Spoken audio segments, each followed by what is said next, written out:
The Yankees have had a busy winter. Juxtaposed with the glacial pace of the overall MLB offseason, they may have even appeared positively crazed over the past few months. They've made several signings and trades throughout the offseason, whether they've been re-signing veteran stalwarts, dredging the bottom of the free agent market for reclamation projects, or targeting upside via the trade market. What this relative flurry of activity might obscure, though, is the extent to which the Yankees are simply running it back this year. Faced with the opportunity to go above and beyond this winter in order to give themselves a clear leg up on the competition, the Yankees have essentially decided to just assemble a team extremely similar to last season's iteration. To start the offseason, the Yankees resigned Brett Gardner and CC Sabathia to reprise their roles as rock-solid veterans. Last year, neither was tasked with being much more than a slightly better-than-average player who could provide a valuable locker-room presence, and in 2019, they will be asked to do the same.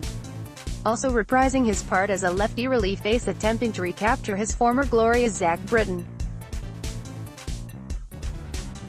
The Yankees made a bet on Britton at last year's trade deadline, wagering that the rusty Britton of early 2018 would eventually give way to the dominant Britton of old. Britton flashed both rust and brilliance in New York last year, and the team was willing to make the same bet again, this time in the form of a 3-year free agent contract. Not all of the Yankees' off-season moves have involved simply re-signing players to do just what they did in 2018, however. Elsewhere, where the team has let players go, they've signed almost like-for-like replacements in order to fill the vacancies. In Sonny Gray's place, James Paxton will step in as the resident talented trade acquisition. The Yankees traded for Gray midway through 2017 with the idea that he could provide borderline ace-caliber production in the rotation. Paxton, with a track record similar to Gray's at the time of his respective trade, will instead provide the rotation with upside, as a pitcher with obvious potential that hasn't always been fulfilled. Stepping in for Neil Walker, DJ LeMahieu profiles as the team's new utility man.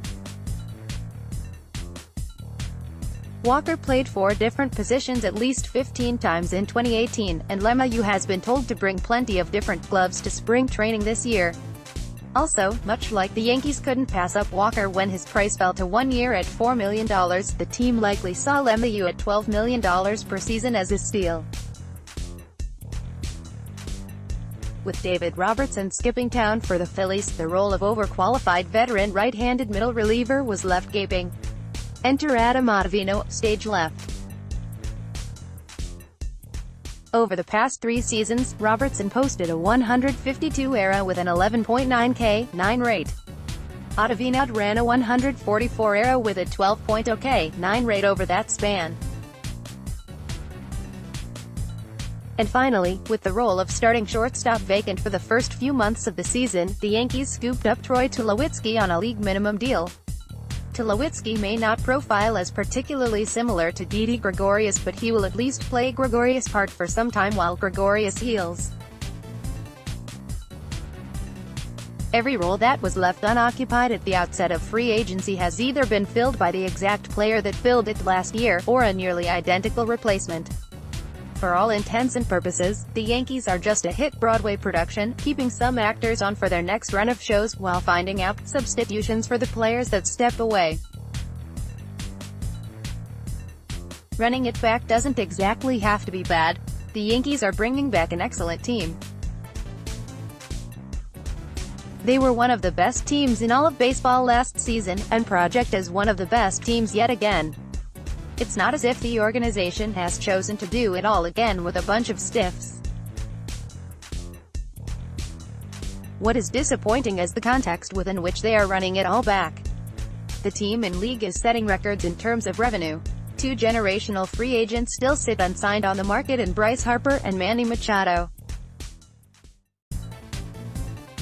This offseason long represented a chance for teams like the Yankees to take an obvious competitive shortcut, to bypass the typical means of acquiring young star talent by simply spending the money to land a superstar. Instead, the team has been constructed largely in the same fashion as last year, if with a few new faces in familiar roles. There are worse fates than watching a great team return, with the promise of another potential 100-win season on the horizon.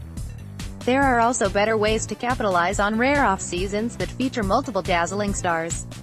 Time will tell if what the Yankees have done this winter will be enough.